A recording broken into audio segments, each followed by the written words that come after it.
Hello students, चलिए continue करेंगे अपने chapter electric charges and field.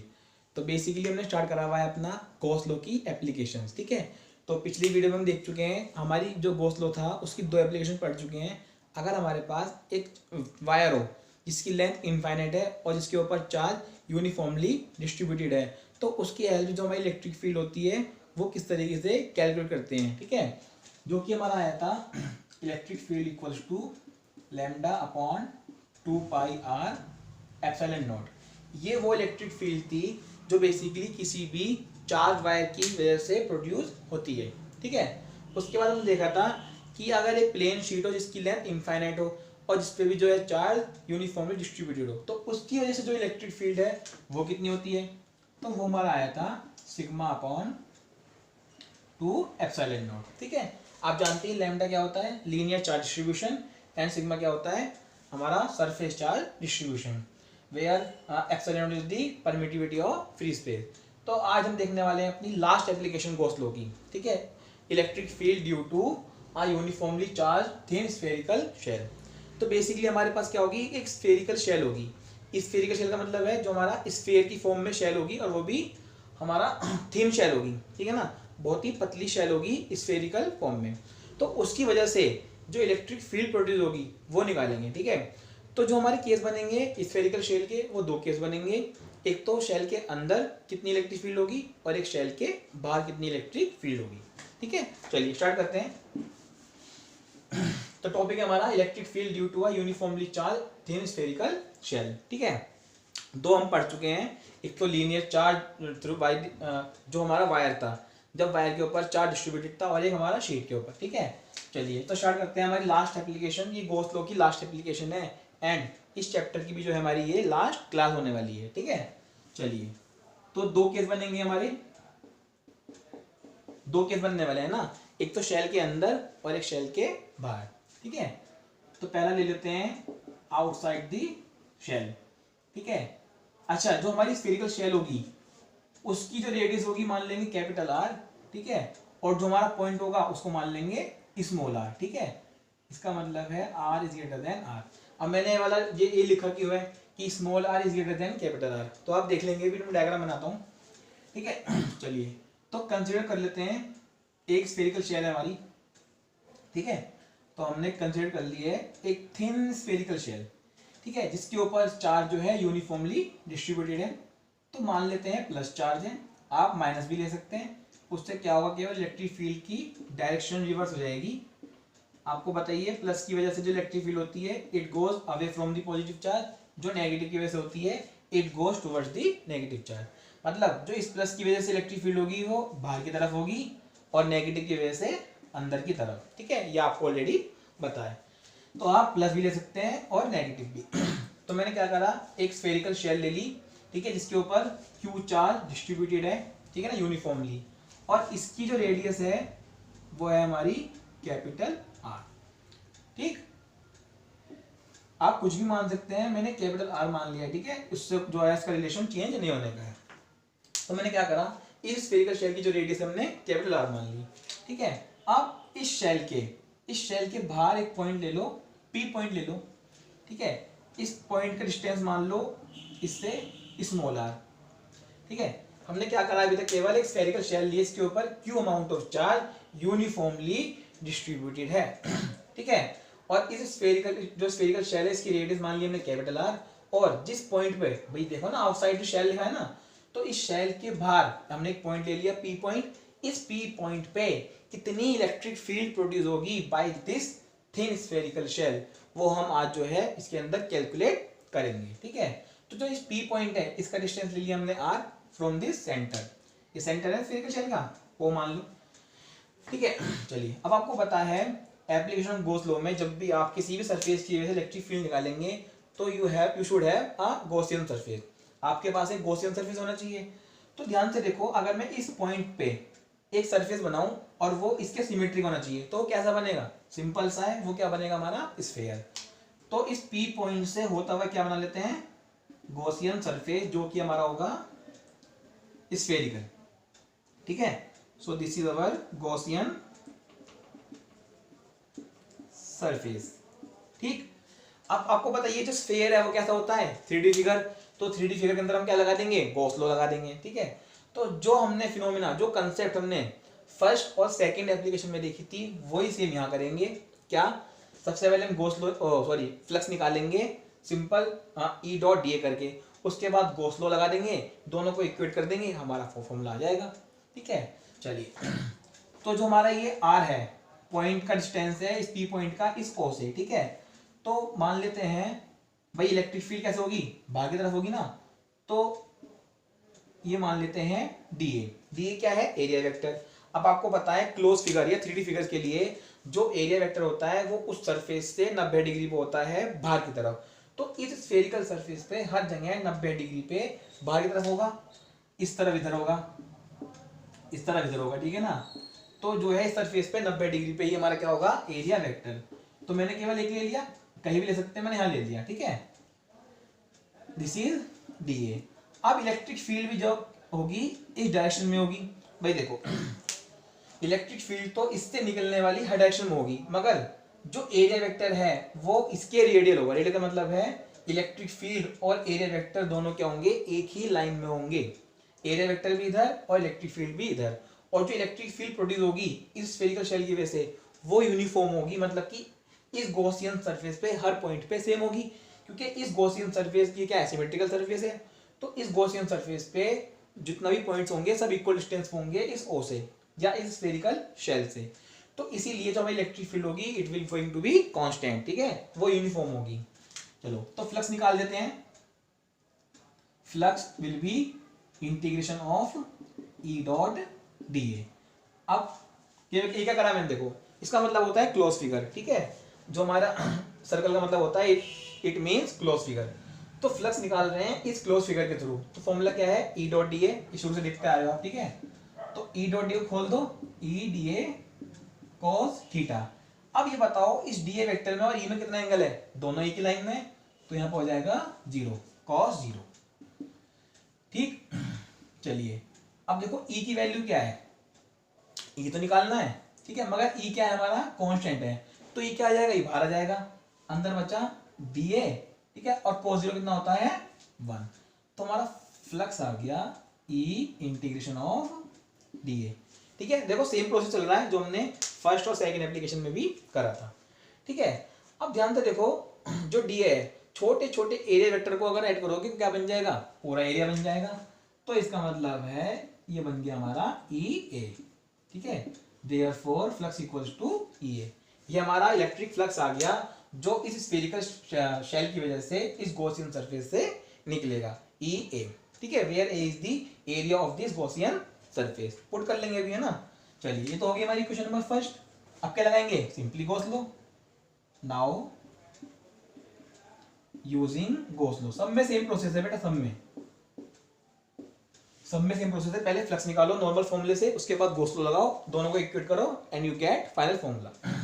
चलिए, तो गॉस लॉ क्या होता है, phi will be Q upon epsilon naught. देखो क्यू चार्ज है और एप्सिलॉन नॉट क्या है, परमिटिविटी ऑफ फ्री स्पेस, ठीक है।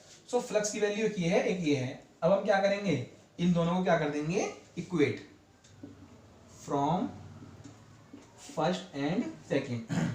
ई A equals to Q upon epsilon naught, ठीक है। ये हमारा आ गया E A equals to Q upon epsilon naught. अब यहां से ई की वैल्यू क्या आ जाएगी, therefore E equals to Q upon epsilon naught A, ठीक है। इतना नोट करो, उसके बाद फिर मैं इसको एक्सपेंड करूंगा, ठीक है। नोट करिए इतना।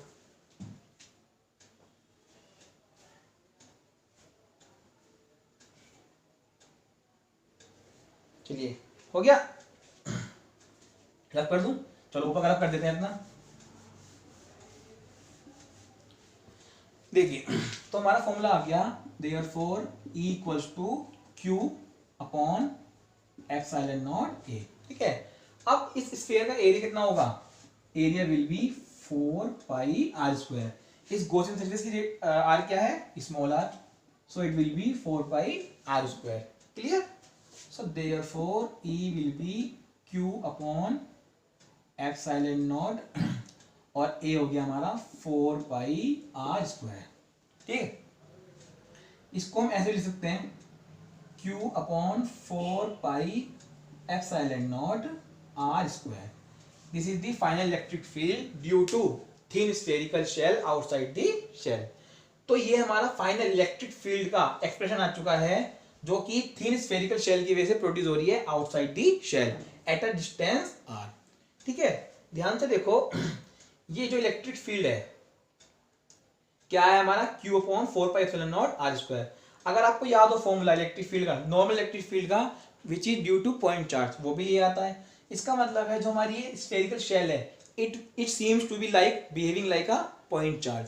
समझ रहे हो ना। देखो फॉर्मूला क्या होता है, E इक्वल्स टू के क्यू अपॉन आर स्क्वायर। जो हम फॉर्मूला पढ़ रहे होते हैं के क्यू अपॉन आर स्क्वायर। ठीक है, देखो 1/4πε0 क्या होता है के, तो के क्यू अपॉन आर स्क्वायर। तो पॉइंट चार्ज की वजह से भी इलेक्ट्रिक फील्ड का फॉर्मूला ये होता है, जो यहां पर निकल के आया है due to this thin spherical shell.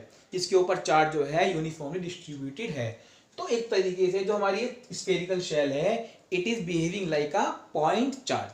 ठीक है, चलिए इसको नोट कर लीजिए फटाफट, फिर हम करेंगे second case inside the shell.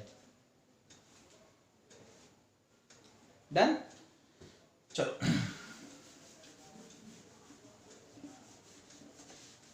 Second case देखते हैं इनसाइड द शेल। अब आपको समझ में आ गया मैंने क्यों लिखा था R is greater than capital R। ठीक है, केस 2 इनसाइड द शेल। ठीक, मतलब कि जो R पॉइंट है वो अंदर होगा, तो it will be smaller than capital R। भाई फर्स्ट केस में क्या था, R पॉइंट बाहर था, सेकंड केस में क्या ले लेंगे, R पॉइंट अंदर, that's why R is less than capital R। चलो अब हमें लेना है इनसाइड द शेल, तो थोड़ी सी शेल बना लेना बड़ी। ठीक, प्लस चार्ज डिस्ट्रीब्यूटेड है। मैंने फिर बता रहा हूं आपको कि यहाँ पे माइनस भी ले सकते हैं, केवल माइनस की वजह से इलेक्ट्रिक फील्ड का डायरेक्शन रिवर्स हो जाएगा और कोई फर्क नहीं पड़ेगा। ठीक है, इसके ऊपर क्यू चार्ज डिस्ट्रीब्यूटेड है। ठीक, जो इसकी रेडियस है वो है कैपिटल R। ठीक है, अब एक पॉइंट ले लो P पॉइंट। ठीक, इनसाइड द शेल, आपको पता है इस बार में क्या करना है, शेल के अंदर निकालनी है इलेक्ट्रिक फील्ड। तो अब इस P पॉइंट से क्या करोगे, आप एक क्या करोगे, गॉसियन सरफेस बना दोगे। ठीक है, और इस P पॉइंट का डिस्टेंस मान लो यहाँ से small r, that's why small r is less than capital R। ठीक है, कुछ नहीं करा, आउटसाइड वाले में P पॉइंट बाहर था तो उससे गॉसियन सरफेस बन गया था, इस बार P पॉइंट अंदर है तो इस P पॉइंट से गॉसियन सरफेस तो वही बनना है स्फेरिकल। ठीक है ना, जब स्फेरिकल शेल होगी तो उसकी वजह से जब इलेक्ट्रिक फील्ड निकालोगे उस केस में गॉसियन सरफेस आप स्फेयर ही लोगे। ठीक है, तो इस P पॉइंट हमने क्या बना दिया, ये गॉसियन सरफेस जिसकी रेडियस R है। ठीक है, चलिए तो अब देखो इस गॉसियन सरफेस पे क्या लोगे आप, ये इसका हो गया एरिया वेक्टर। ठीक, और इलेक्ट्रिक फील्ड भी इधर की ही तरफ, समझ रहे हो ना भाई। इलेक्ट्रिक फील्ड क्या, अच्छा नहीं, इलेक्ट्रिक फील्ड तो हमारी अंदर की तरफ हो जाएगी, या नहीं सॉरी, इलेक्ट्रिक फील्ड हो जाएगी हमारी बाहर की ही तरफ। ठीक है, तो ये हो गया हमारा E और ये हो गया हमारा dA। निकालो फ्लक्स, सेम फिनोमिना है E डॉट dA। ठीक है, अब E क्या है, electric field, dA area vector और angle cos 0। So flux will be, बेटा मैं थोड़ा स्पीड से कर रहा हूँ क्योंकि हम पहले इसको कर चुके हैं, सेम है, कुछ नहीं करना। इलेक्ट्रिक फील्ड को बाहर ले लो, कांस्टेंट है, अंदर बचा dA, cos 0 की value 1, so it comes to be E integration of dA। अब छोटे छोटे एरिया को क्या करोगे, ऐड करोगे तो क्या बन जाएगा, कैपिटल A। सो फ्लक्स की वैल्यू आ गई EA, सेम आई है। ध्यान से देखो, फ्लक्स की वैल्यू सेम आई है जो हमारी आउटसाइड दी शेल के लिए आई थी। ठीक है, चलो अब गॉस लॉ लगा दो। Now using Gauss law, same process है, पहले फ्लक्स निकालो सिंपल प्रोसेस से, उसके बाद गॉस लॉ लगाओ, खत्म। गॉस लॉ के अकॉर्डिंग क्या होता है, flux equals to Q upon epsilon naught. अब याद करो जो Q था, ये Q गॉसियन सरफेस के अंदर होना चाहिए। अब ध्यान से देखो गॉसियन सरफेस क्या है, बहुत ध्यान से देखो, ये शेल है हमारा गॉसियन सरफेस, क्या इसके अंदर कोई चार्ज है, नहीं है कोई चार्ज, चार्ज तो केवल इस शेल के सरफेस पे है। दोबारा देखिए, जो ये शेल है इसकी इलेक्ट्रिक फील्ड निकाल रहे हैं, उसकी सरफेस पे ही है केवल चार्ज डिस्ट्रीब्यूटेड, अंदर कोई भी चार्ज नहीं है। इसका मतलब है इस गॉसियन सरफेस के अंदर कोई चार्ज है ही नहीं, तो यहां से फ्लक्स की वैल्यू आ गई 0। कैसे आई? क्योंकि Q 0 है, क्योंकि since Q equals to 0, Q equals to 0 का मतलब क्या है कि अंदर गॉसियन सरफेस के अंदर कोई भी चार्ज है ही नहीं। अब अगर चार्ज नहीं है तो चार्ज की value 0 and flux come out to be 0। ठीक है, अब इन दोनों को इक्वेट कर दो। ठीक है, इसको फर्स्ट मान लो, इसको सेकंड मान लो, तो आपको देखिए आंसर क्या आने वाला है, 0 आएगा electric field from first and second, EA will be equals to 0, therefore electric field will be 0। इसका मतलब है जब स्फेरिकल शेल लोगे, थिन स्फेरिकल शेल, उसके अंदर कोई भी पॉइंट होगा तो अंदर इलेक्ट्रिक फील्ड 0 होगी। क्यों? सिंपल सा रीजन है, इलेक्ट्रिक फील्ड 0 इसलिए होगी क्योंकि कोई चार्ज ही नहीं है। ठीक है, तो जो आउटसाइड वाला था उसके अंदर क्या आई थी हमारी, Q/4πε0 r², और यहाँ पर आई है 0। So this is all about application of Gauss law. इसको जल्दी से कॉपी करिए, इसके बाद 2-3 क्वेश्चन करेंगे अच्छे से जो हमारे एनसीईआरटी में।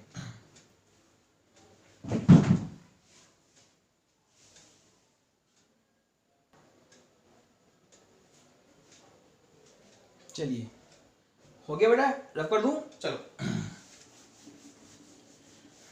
तो थियोरेटिकली जो है हमारा प्रोजेक्ट ये खत्म हो चुका है। चलिए अब हम करेंगे 2-3 न्यूमेरिकल्स जो हमारे एनसीईआरटी के काफी अच्छे हैं। ठीक है, तो मैं आपको क्वेश्चन कॉपी नहीं करूंगा, सिंपली मेरे पास बुक है। ठीक है, चलिए, तो एनसीईआरटी पे पेज नंबर 48 का एक्सरसाइज का क्वेश्चन नंबर 1.22।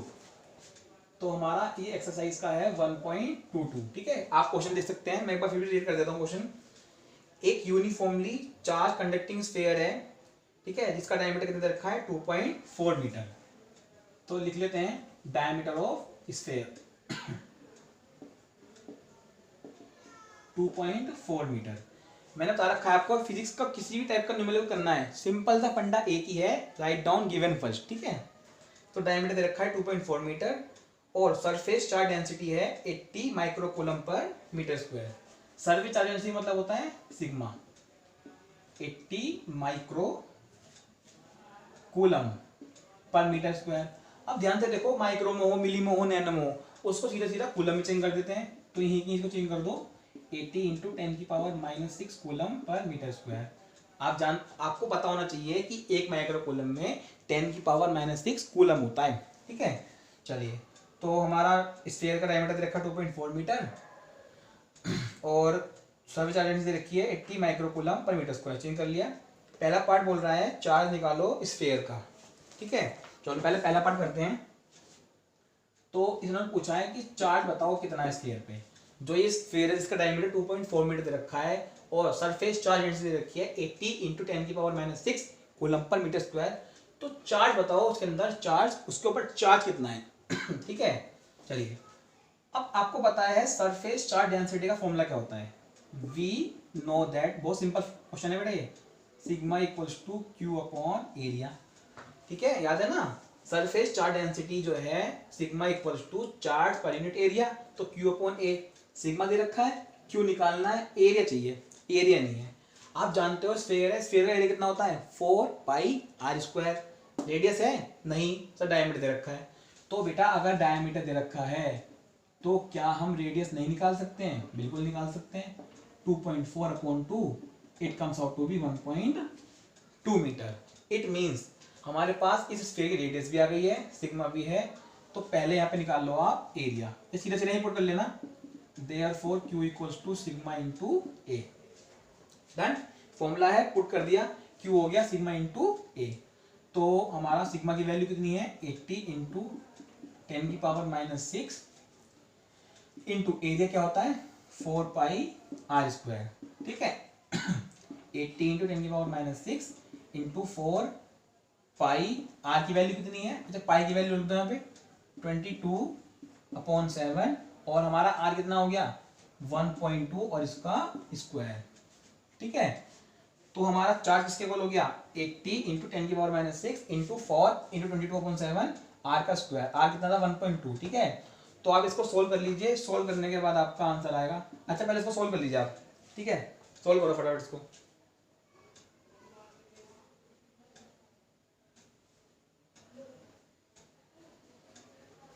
हुआ बेटा सोल्व?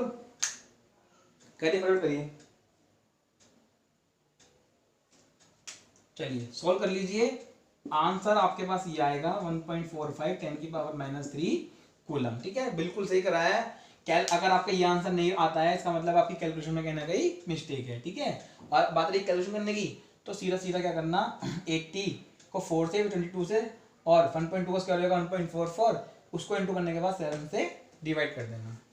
ठीक है, चलिए तो आपका आंसर आ गया Q = 1.45 10⁻³ कूलम। इसको नोट डाउन करिए, फिर हम सेकंड पार्ट करेंगे। ठीक है, देखते हैं सेकंड पार्ट क्या है। नोट कर लीजिए इसको फटाफट।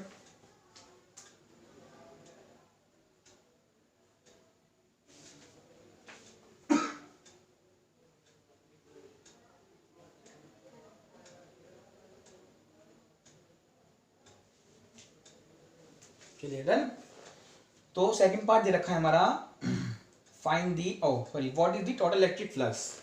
तो अब निकालना है टोटल इलेक्ट्रिक फ्लक्स, इस सरफेस से टोटल इलेक्ट्रिक फ्लक्स कितना निकल रहा है। ठीक है, चलिए तो Q तो हमारा आ गया 1.45 10⁻³ कूलम। अब क्या कह रहा है, फ्लक्स निकालने के लिए कह रहा है। ठीक है, अब तो सिंपल सा गॉस लॉ यूज करो, बाय गॉस लॉ। जानते हो क्या होता है गॉस लॉ? Phi = Q/ε0। अब कहोगे सर आपने कैसे पता लगाया गॉस लॉ का? बेटा गॉस लॉ दिमाग में चलना चाहिए कि फ्लक्स निकालने के लिए गॉस लॉ, अगर गॉस फ्लक्स निकालना है कहीं तो आपके दिमाग में आना चाहिए गॉस लॉ कि क्या चार्ज है। अगर चार्ज है तो सीधा सीधा गॉस लॉ लगाओ और फ्लक्स निकल जाएगा।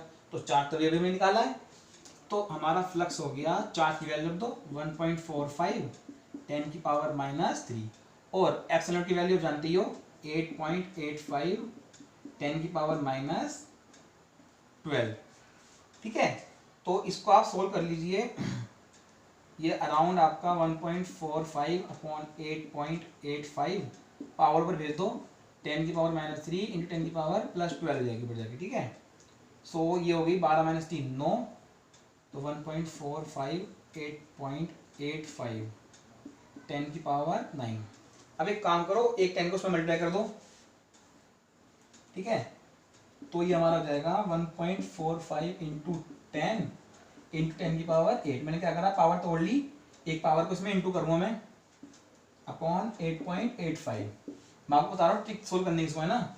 तो 1.45 हो जाएगा 14.5 अपॉन 8.85 इंटू 10⁸। तो जब 14.5 डिवाइड करोगे 8.5 से तो अप्रोक्सीमेटली आपका आएगा 1.6। ठीक है, इंटू 10⁸। और फ्लक्स की यूनिट क्या होती है? न्यूटन मीटर स्क्वायर पर coulomb. So this is your final electric flux by the help of this charge. Note करिए, अगला क्वेश्चन करेंगे फिर।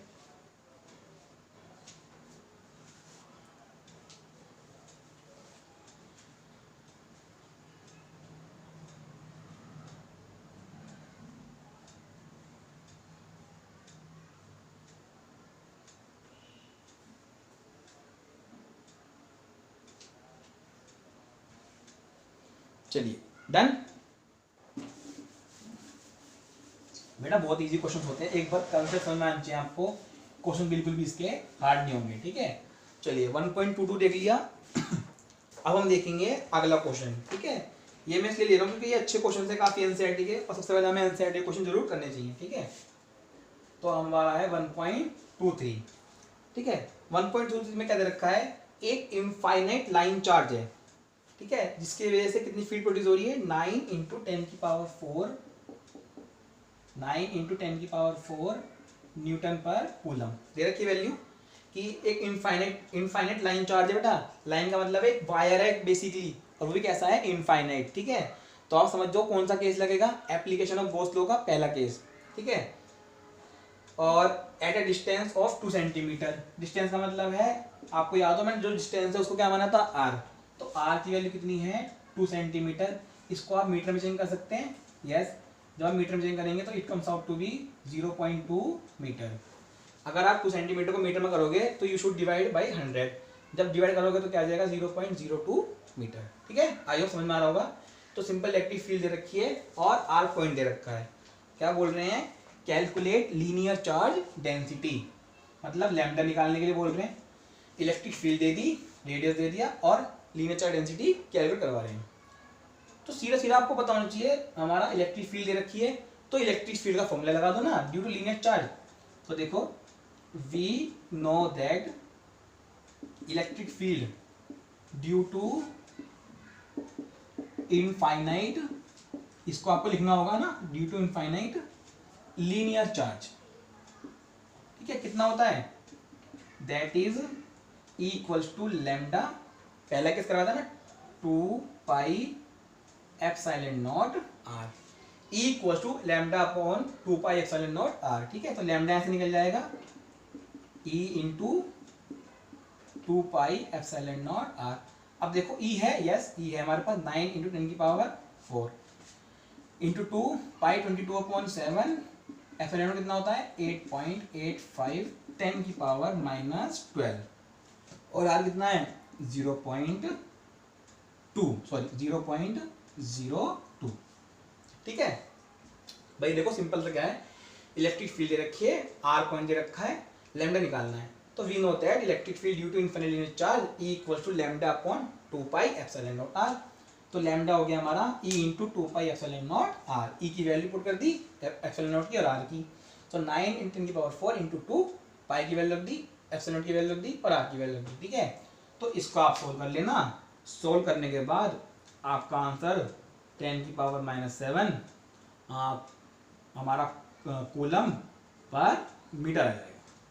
ठीक है, कैलकुलेशन पार्ट आपका है, आप इसको कैलकुलेट करना आराम से बैठ के, पॉज करके कर लीजिए या आराम से कर लेना, आपका आंसर आएगा 10 की power -7 coulomb per metre. Coulomb per metre क्यों आया, आप जानते हो लैम्डा इक्वल टू क्या होता है, क्यू अपॉन लेंथ, चार्ज की होती है कूलम और लेंथ की होती है metre, that's why it comes out to be coulomb per metre. इसको नोट करिए, फिर आखिरी क्वेश्चन करेंगे आज का।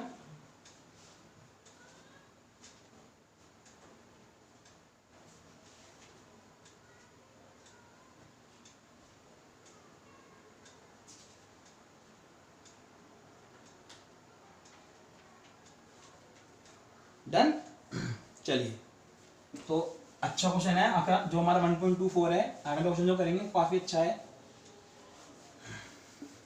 चलिए तो हमारा 1.24 है, 2 large thin metal plates are parallel. हमें दे रखी हैं दो बहुत बड़ी बड़ी थिन पतली मेटल की प्लेट्स हैं जो कि पैरेलल हैं और एक दूसरे से काफी क्लोज हैं। ठीक है, तो ड्रॉ कर लेते हैं दो मेटल की प्लेट्स। ठीक, चलिए तो ये रही हमारी दो मेटल की प्लेट्स। ठीक है, मैं इसको 3D फॉर्म में बनाने की कोशिश कर रहा हूँ। ठीक है, और एक हमारी ये रही।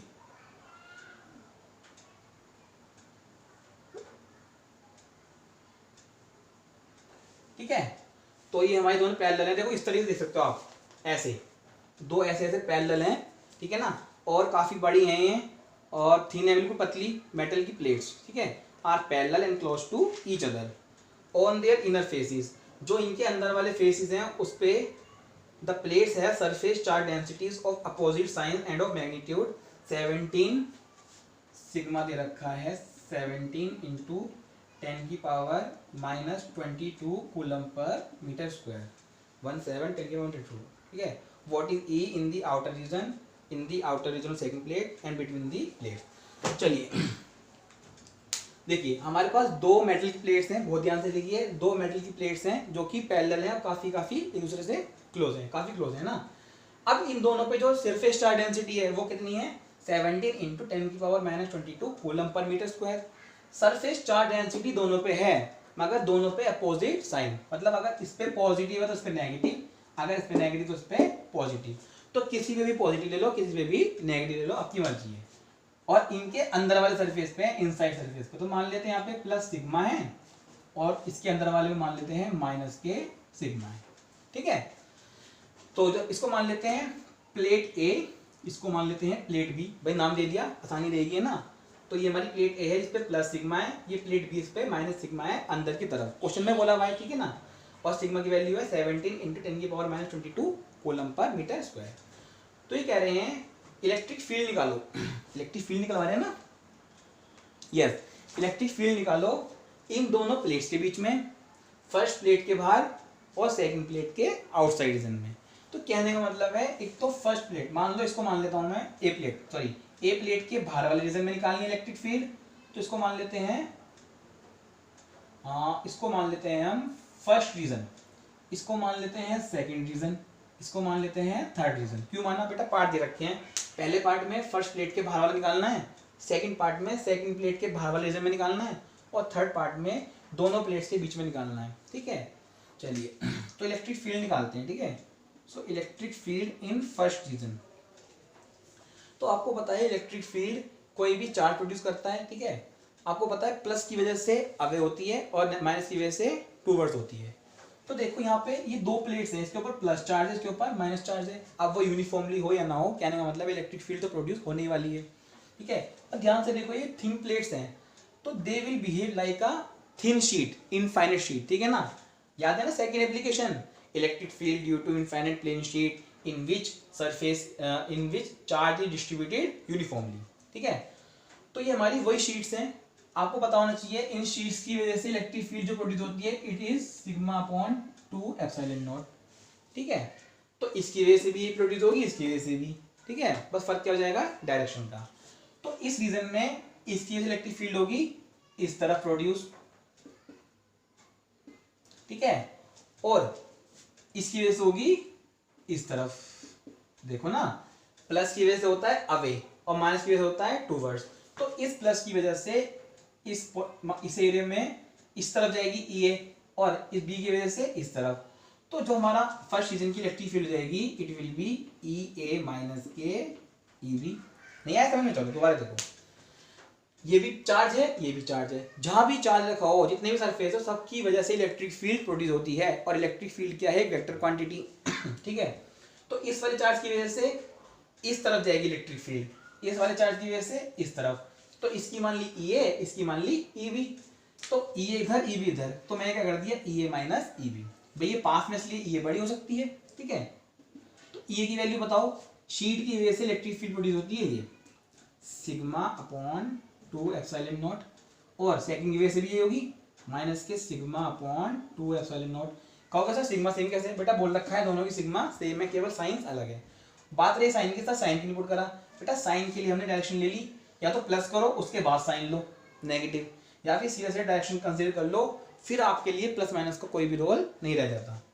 तो देखो sigma upon 2 epsilon not, sigma upon 2 epsilon not, तो दोनों कट के कितना आ गया, 0।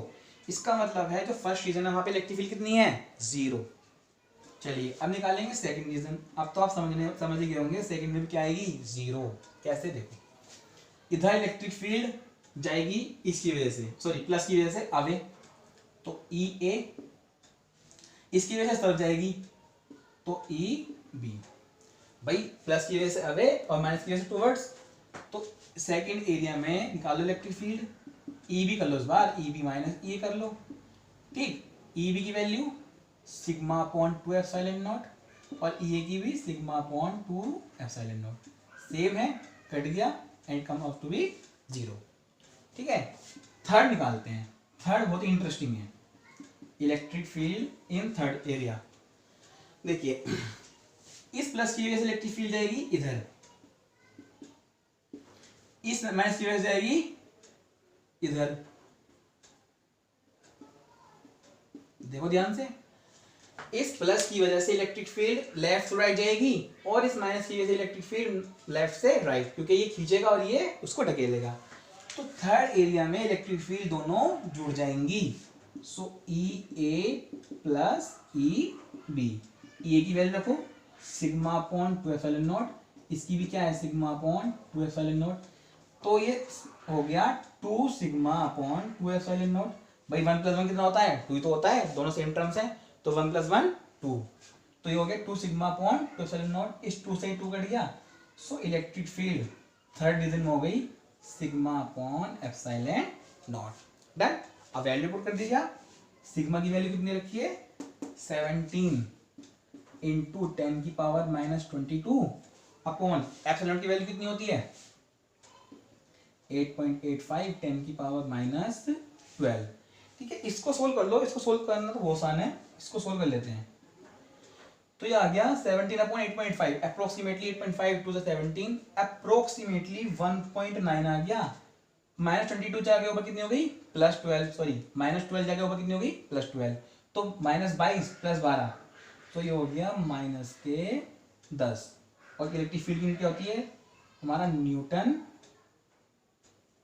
पर कूलम, ठीक है। तो ये आ गया हमारा 1.9 इंटू 10⁻⁻10 न्यूटन पर कूलम। बहुत ही अच्छा क्वेश्चन था ये, ठीक है। फर्स्ट रीजन में 0, सेकंड रीजन में 0, थर्ड रीजन में 1.9 10⁻⁻10 न्यूटन पर कूलम। इसको नोट करिए फटाफट।